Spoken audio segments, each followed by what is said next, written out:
Welcome to the Rare Earth Exchanges podcast, where power, politics, and the world's most coveted materials collide. Rare earth elements power the backbone of tomorrow's most critical technologies. With China dominating global production, the U.S. and its allies must align strategically to ensure a stable future. This urgency prompted tech entrepreneurs Daniel O'Connor and Dustin Olson to launch Rare Earth Exchanges, a news and insight platform built to equip stakeholders and decision makers with the tools and intelligence needed to reduce dependency and build prosperous resilience. Let's get into it.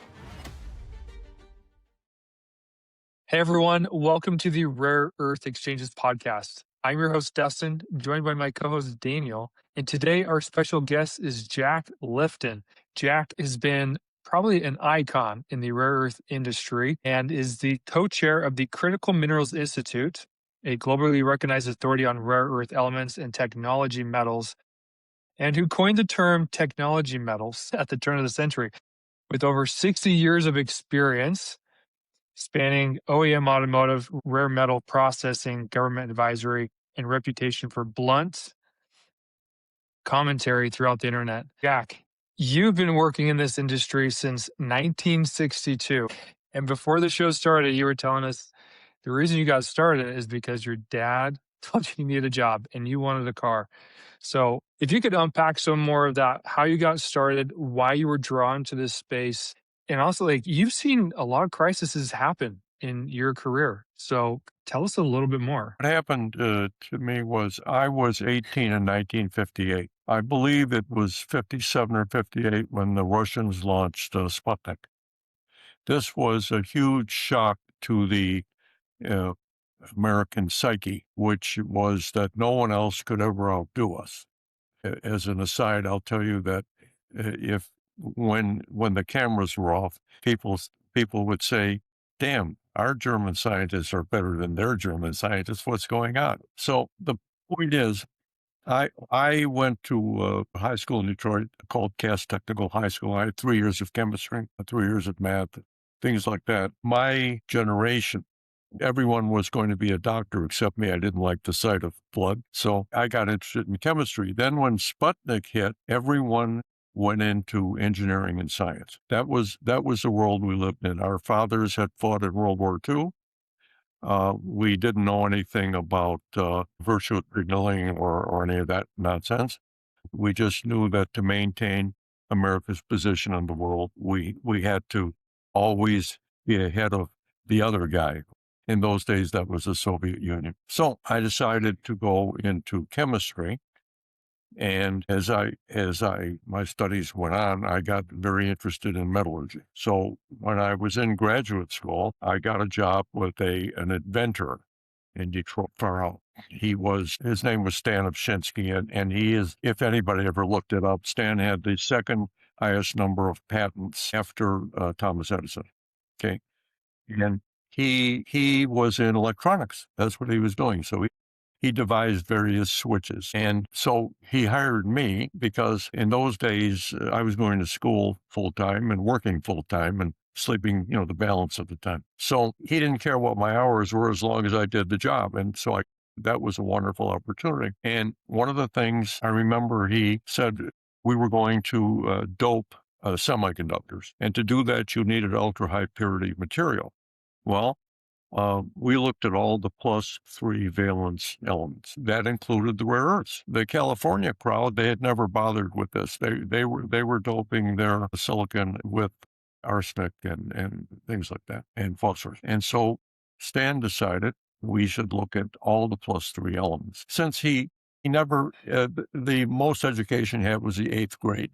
So I was sort of the interpreter, and I would explain to him what he was talking about. Okay. But I didn't know that much either.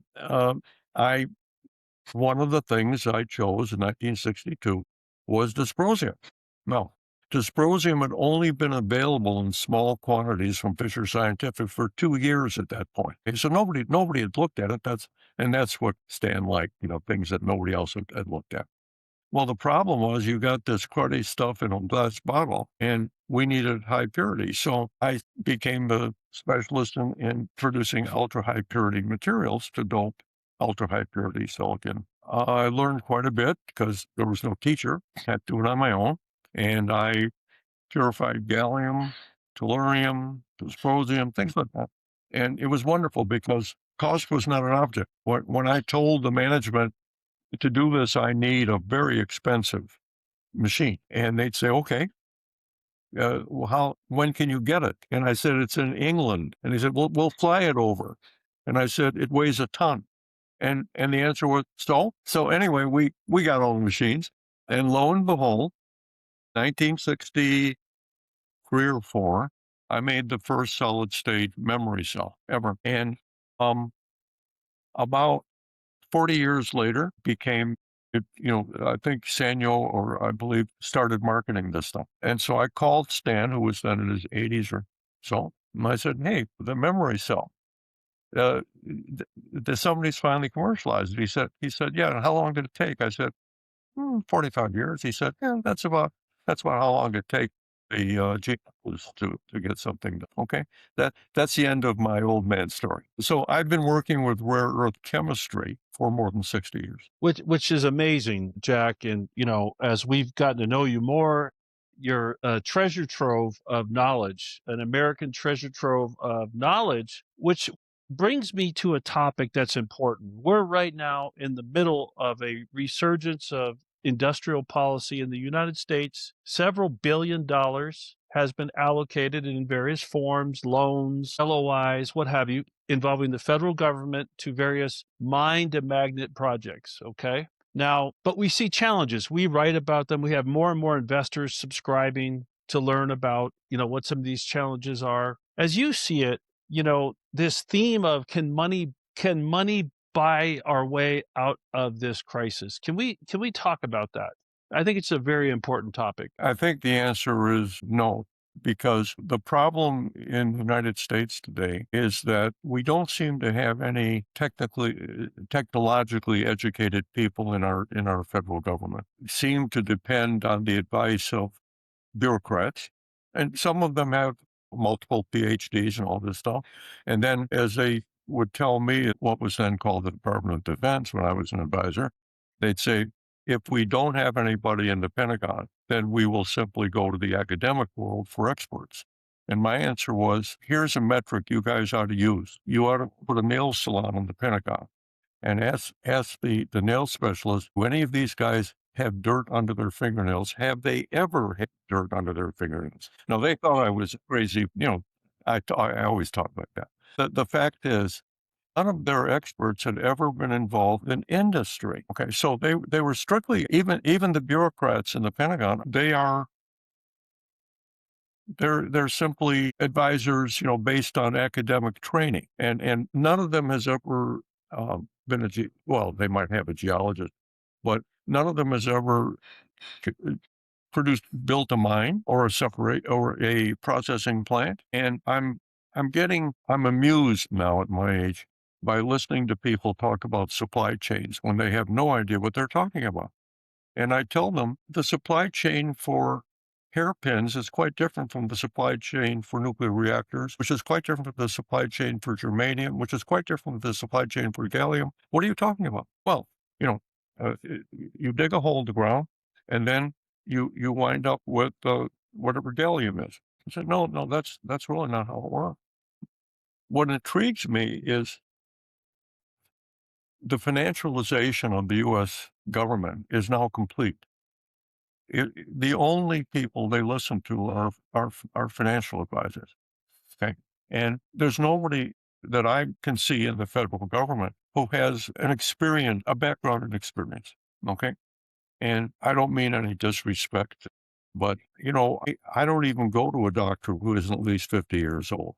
But I'm listening to government experts who are basically teenagers to me. I mean, maybe they're 35 and they've had their PhD for 5 years, and I mean, this is ridiculous. And if any of you have ever bothered to read the Defense Production Act, I know it's boring, but there's something in it you need to know. Forget Title III, which is we print money and give it to you. That's Title III. There's Title VII, which is the president shall convene a group of industrialists to work with them on the project. Before the United States entered World War II, Franklin Roosevelt called in the Detroit automakers, the presidents of them, and that included Ezell Ford at the time. Okay. And he said, can you guys make tanks and planes and guns? Yeah, okay, sure. And Knudsen, the president of General Motors, said, there's just one question, Mr. President. How many do you need?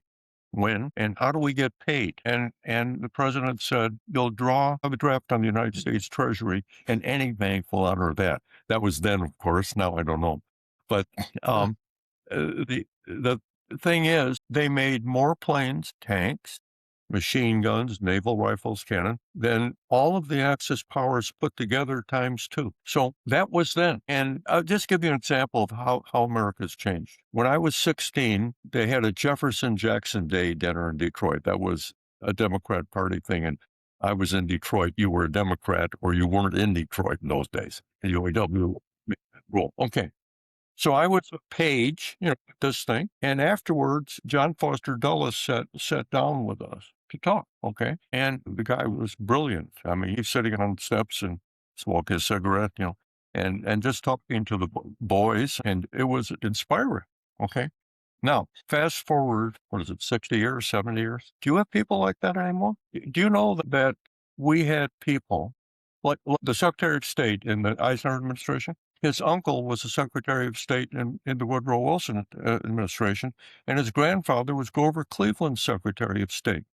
Now, I'm not knocking the current Secretary of State too much. What's his background? Okay, I mean, these guys were statesmen. They were interested in the country, not in how much money they could make from manipulating the federal government. Okay, that's your problem. It's all about money in Washington, not about. So, yes, the financialization paradigm seems to be the driving force. Now, if we dial that back, and that probably was not the case in the 60s, okay, or 50s. Now, if we dial that, if we step back for a minute, practically there is a knowledge gap. And so, if you take whether it's the mining or the separation, refining, we hear from multiple people, and we're looking at trying to constantly talk about industrial policy that develops knowledge and talent and having industry involved.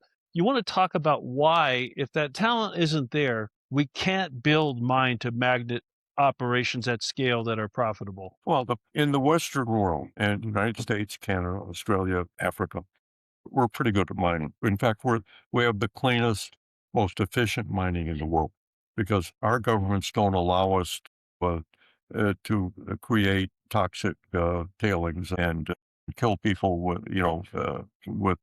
no health and safety. The problem is that what we gave away was all of the other steps. We know how to produce ore, and if it's gold, silver, copper, iron, we're real good at that. We've been doing that for a long time. I'm talking the entire world, Western world. But the problem is that once we got into technology metals, they are scarce, and they're almost always companion metals. I only know of two primary rare earth mines on this planet. One is in California, Riverside, at Mountain Pass. That's a bastnasite mine. That's an ore of the rare earths. The other one's in Australia. It's called Mount Weld. It's a monazite mine. These two mines are the only ones in the world that are mined directly for rare earths. All other rare earths are produced as byproducts because they present in relatively low grades.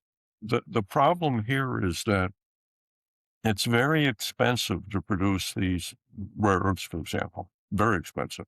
Requires a great deal of time. I think what people don't realize is that if I build, let's say I mine rare earths at Mountain Pass, California, and then I concentrate the ore because it starts out, I think that stuff is 8 or 9%, okay, well, they concentrate it to about 60 to 70%. Now that goes into the supply chain. And the first thing is you have to extract the rare earths from that material and get rid of everything else that isn't a rare earth. Then you chemically treat it so that you can set aside most of the rare earths that have little value. And then that goes into what's called a solvent extraction circuit, a separation system, which was developed around 50 years ago. And after that, you wind up with some more chemical processing. You wind up with an oxide.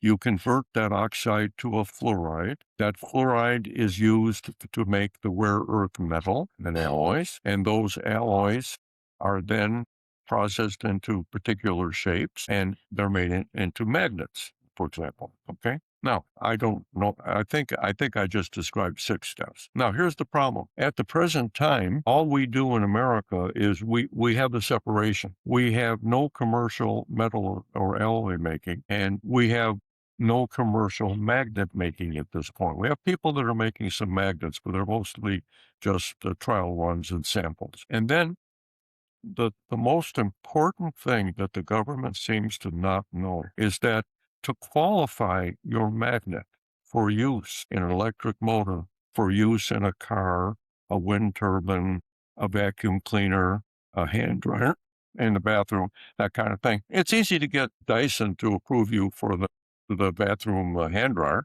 Okay. But guess what happens at General Motors and at the military? Those magnets in motors have to be qualified for 3 years and more, or thousands of hours of operation. And it's very simple to understand what goes on in industry. You buy a car. It says the powertrain is guaranteed for how many years? 6, something like that. Okay. Let's say it's an electric car. And they'll tell you, let's say they'll say 6 years. I really don't. Okay. That means that electric motor has to run for 6 years. Okay. And guess what the car companies do? They buy motors from their suppliers and they test them for 6 years. Okay. Now, I was lucky when I was an automotive supplier. I supplied things that only took 3 years to approve. And guess what happens in 35 months when something fails? You start all over again. Okay. So these people who think, well, we're going to make these motors and that's it. That's all it takes. Well, what happens if you back the car to the garage and it stops because the motor failed? So the car companies don't like that.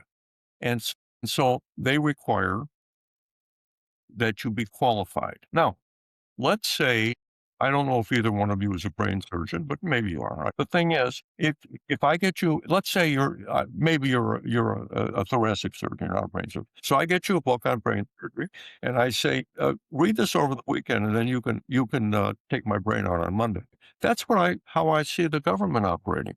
It is extremely complicated to make magnets to a specification. And here is the little problem. Nobody wants one magnet. Think that the average person thinks that the magnet, the rare permanent magnet in an electric motor is a bar. No, it isn't. Okay. It's 6 or 8 cubes, which are stuck together with resin. Okay. And then there's 6 of those around in the motor. So there's 36 individual magnets. 36. Now, 1 million cars with one electric motor. 36 million identical magnets.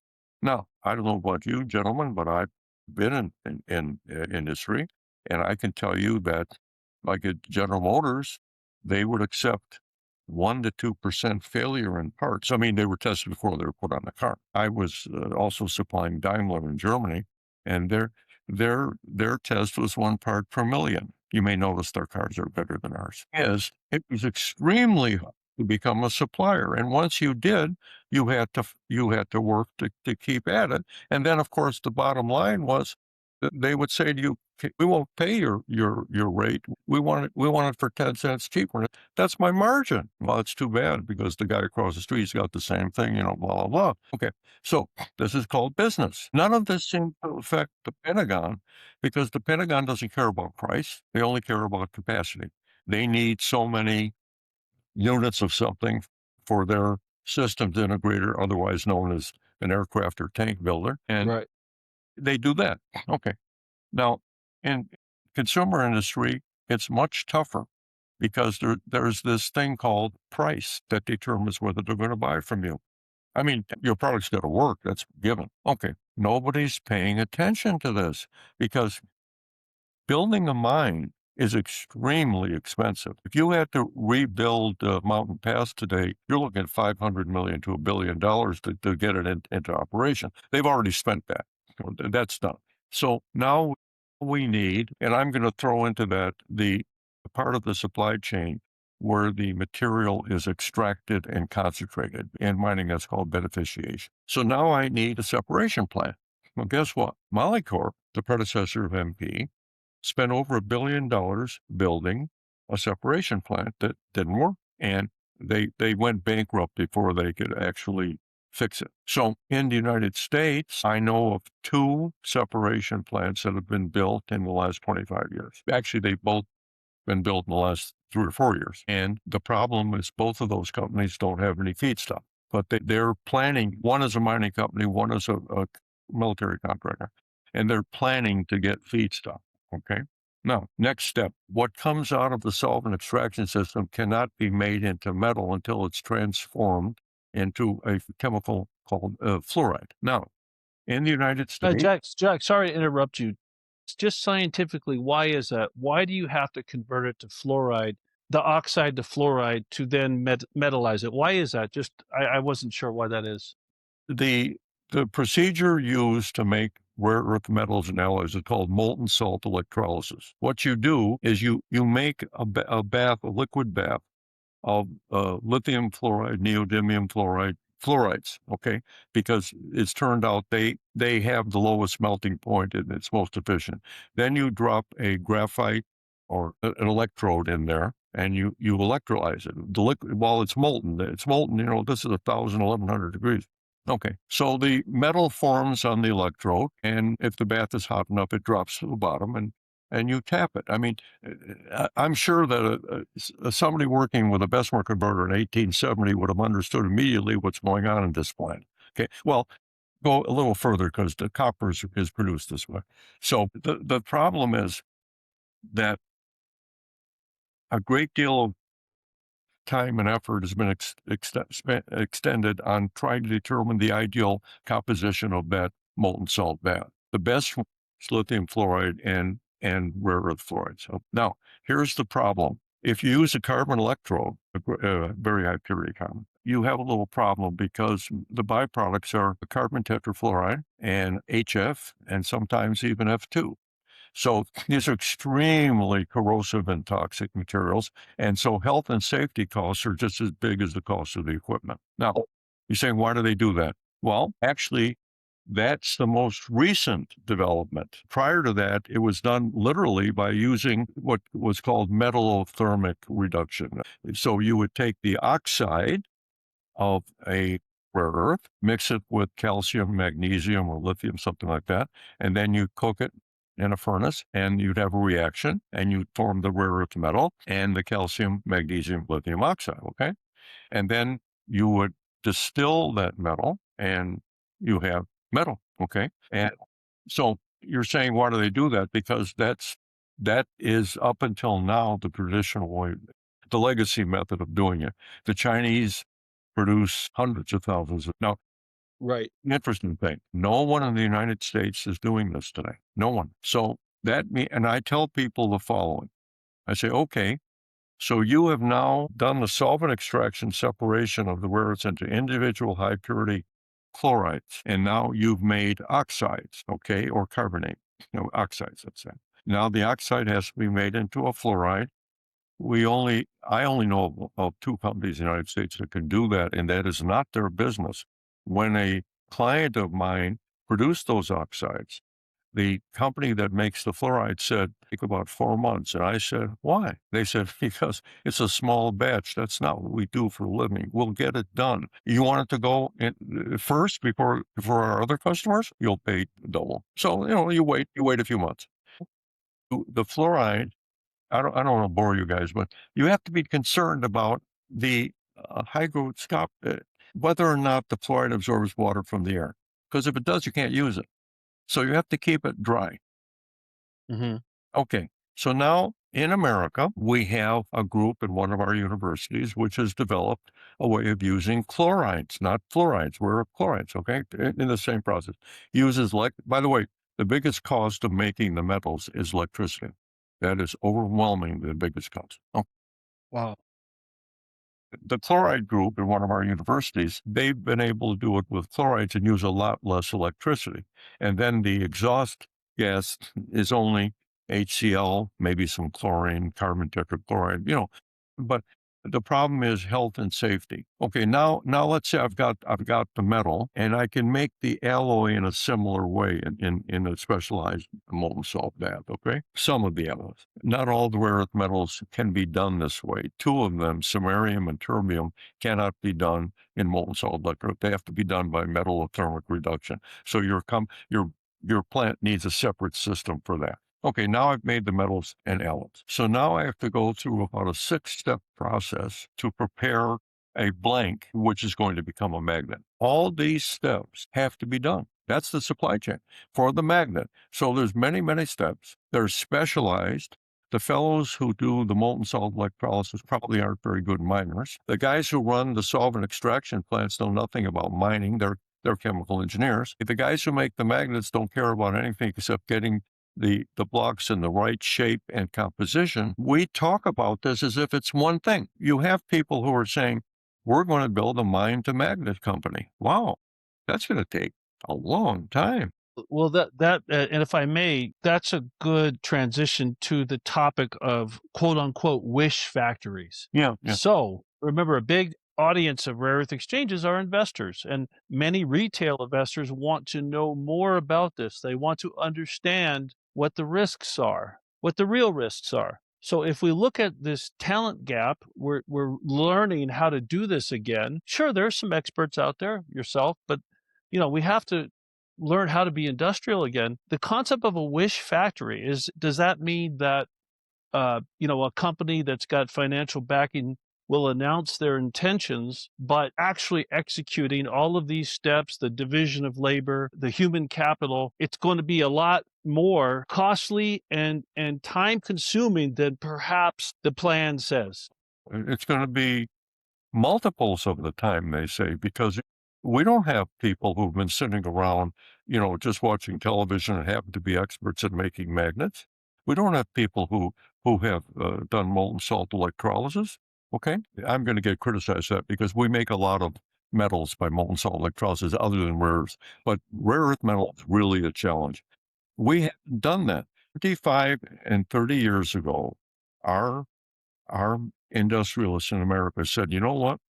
The focus of the entire world is money. If I have more money than you, I'm better than you. So we can get all this stuff cheaper made in China, Thailand, places like that. And so what? So they shut down the American rare earth processing industry and shipped it to, well, it was originally bought by a Canadian group, which then immediately sold it to a Chinese group. Okay. So the Chinese had already mastered mining and separation by the year 2000. Now they were making magnets and alloys, but now the U.S. shut down, Europe shut down. All of it was shipped there to make more profit.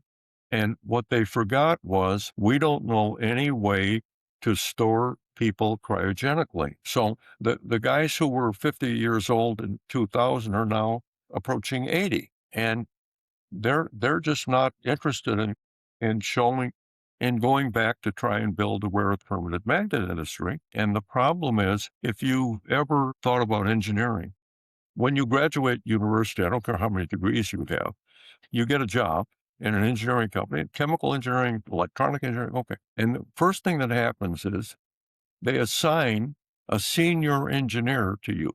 And he tells you, that book you brought in, Sonny, throw it in the trash pile. He said, I'm going to show how things are made and how they work. And you find out that that's true. Okay. Guess what? There's nobody left in the United States to teach people how to make rare earth metals, alloys, and magnets. Everybody is cemetery, assisted care, or walking the street trying to remember their name. Okay.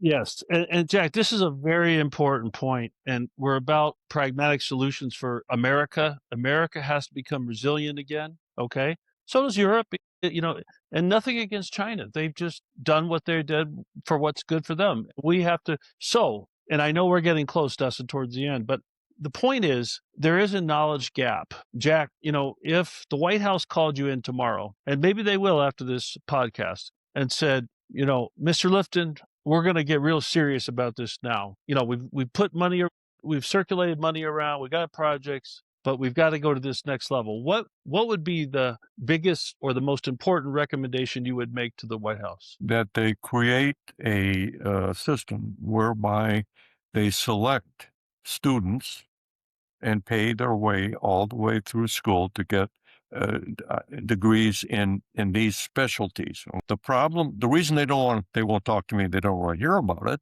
is because it will take a decade at least. Now, the Chinese are quite smart, okay? Because looking upon them as capitalists, not military, enemies. Here's what they said. What are the Americans, what don't they have? And the answer is people. They don't have the skills, okay? Now, I've got news for you. Until 2 years ago, what you did, if you wanted to get into these, you hired Chinese engineers. They would come over to the United States and they'd show you, what to do, okay? Yeah. That's now forbidden by the Chinese government. Absolutely, you can't do it. And even worse than that, because we've got smart engineers here too, they will not allow the export of the machinery or equipment used to make any aspect of a rare earth enabled product. That's now. Now, again, I'm not going to name names, but if you ask yourself, how come nobody's building magnet plants in the West? Well, guess what? They can't get the equipment. And I'll tell you, here's a freebie. If you think Brazil's going to be a supplier anytime soon, they can't get the equipment either.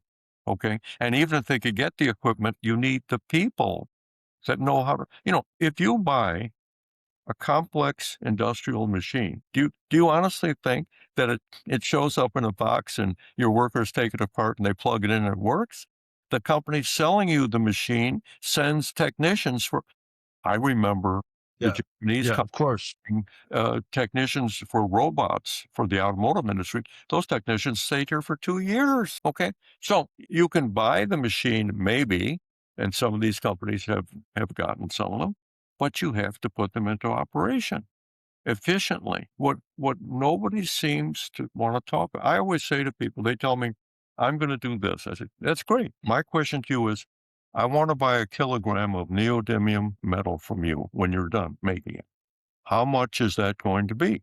Well, we don't know. I'm supposed to plan my production based on, you don't know? Okay. So there's a lack of knowledge of how business runs. It's amazing because the current administration of Washington is loaded with extremely successful industrialists, I think. Okay. And the problem is they know better than to just throw money at people with wish factories. Okay. So why are they, I don't want to speculate.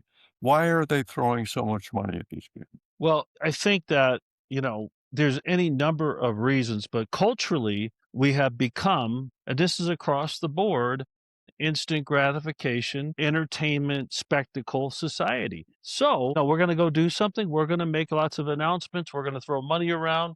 People are going to make money along the way. But this is a deadly serious matter. So whether it's the semiconductor supply chain or, sintered rare earth magnets, or other, there's other critical minerals that are a real problem. Pharmaceuticals, Jack, are a problem. So look, Dustin, I know we're getting close to the end. Do you want to maybe, this is a very important discussion with a legend in this industry. So please, let's figure out how we can help Jack help the government. Yeah. So just some quick commentary from what's been said already. And here on the show, we talk a lot about there's a time constraint, there's a resource constraint. And I think, Jack, you've echoed that more than well enough than we probably ever could have. I think the one perspective you've shared is the supply chain and how products need to be tested for years on end before they're even accepted into the end product, whether it's an electric vehicle or a military defense application. That's a huge deal in of itself, not even to mention the time it takes to train somebody to even know what to do to even to get that far. And so, yeah, to Daniel's point, like, how can we broadcast this a little bit louder to the government and others who are frankly wishful thinking, that they can meet deadlines and provide all this stuff that probably won't even happen for another 5 years. If that, I'm just making this up. Why don't you call Elon Musk and say to him, we'd like to start a scholarship fund for STEM education focused on rare earth permanent magnets. Okay. And we need like $100 million. And we will need to get people to select the students. And then in 5 or 10 years, we will have a flow of people. No, I'm not a child psychologist, so I don't know how you convince young Americans to actually get interested in things that are difficult to do. One of the things is that chemical engineering is very mathematical. And so, everybody jokes about, well, the comedians on television say, I flunked third grade math, but they let me go. Okay, that is not funny. You need, in order to become an engineer or a scientist, you have to have a very strong background in mathematics. In rare earth separation, for example, it's quite complicated, and you need to understand it before you start. The point is this: the bottom line is, you can't do it overnight. The Chinese mimic the Soviets with 5-year plans. They say, at the end of 5 years, we're going to be doing this and that. But what we don't notice, they also have generational plans. And I'll tell you how that works. Excuse me. What they do is they say that by 2049, China will be the richest nation in the world. That's their plan. By the end of the next 5-year plan, I think it ends in 2029 or 30, they will be independent of the world in 10 technologies, including semiconductors. That's their plan, okay? And they focus on it, okay? They as you know, they have a national selection system where each year 18-year-olds take very difficult tests, and the top ones of them used to go to MIT, Caltech, Oxford, Cambridge, Sorbonne, right? Now they stay at Chinese universities whose professors were trained at the Western, universities I just mentioned. They are so far ahead of us in being organized to do this. Now, they want to become a modern, they're the world's biggest manufacturing economy at this point, but they want to be the world's greatest industrial. They want to be on top in all the high-tech stuff. And guess what? They will do that, and who is going to be surpassed? Us. Because what are we doing? Okay. Our universities aren't concerned about this. And I don't know what they're concerned about.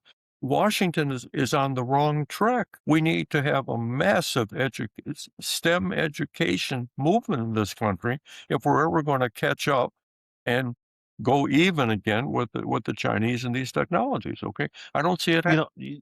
Okay, Jack, just for comparison, and that's a really good point you make. At the end of World War II, the United States emerged really as the superpower. I mean, there was the Soviet Union, but about 40% of the world's manufacturing happened in the United States, within the borders of the United States.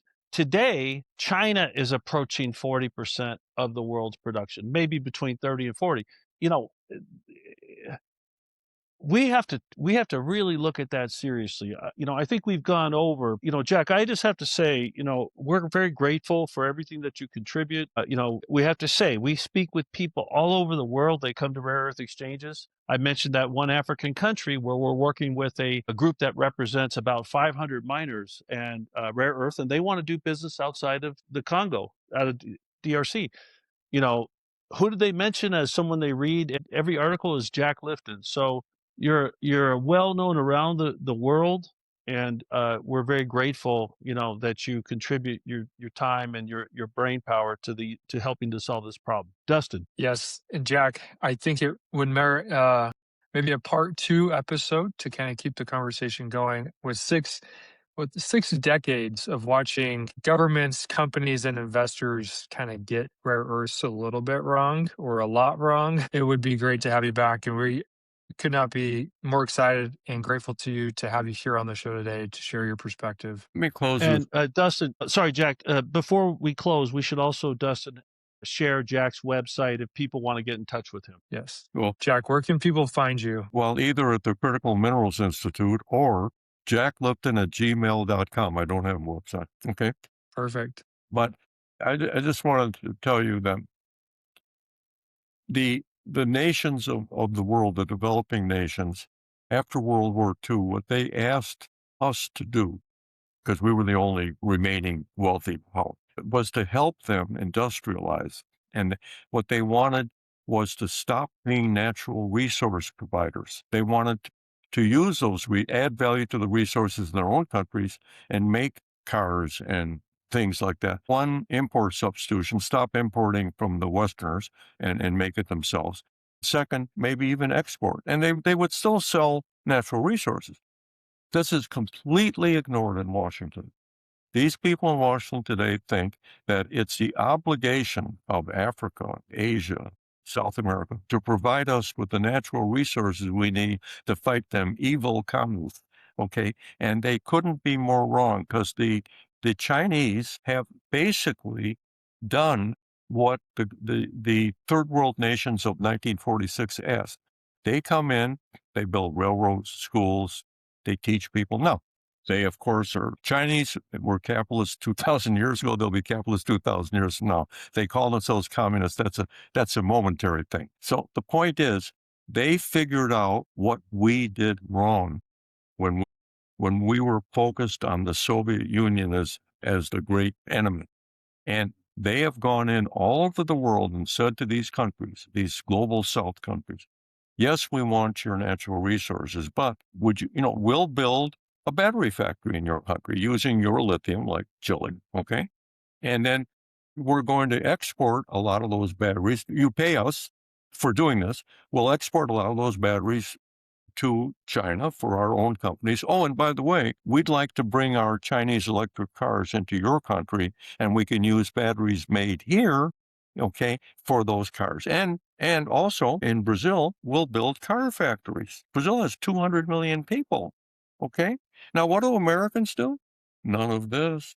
Our companies have withdrawn from when I was working in automotive, GM, Ford, Chrysler had plants all over the world. I traveled the world to those plants, okay? All gone. And they're making their cars in China. Proposition proved. Yeah. Yeah. No, some things have to change. Absolutely. Jack, thanks for being here. And we'll definitely get you on in a future episode so we can get more perspective, keep the conversation going. I think there's a lot more to unpack in terms of how we move forward from here. But today's been great in just describing how we got here. So yeah, we'll see you here on the show again soon. Thank you. Thanks, Jack.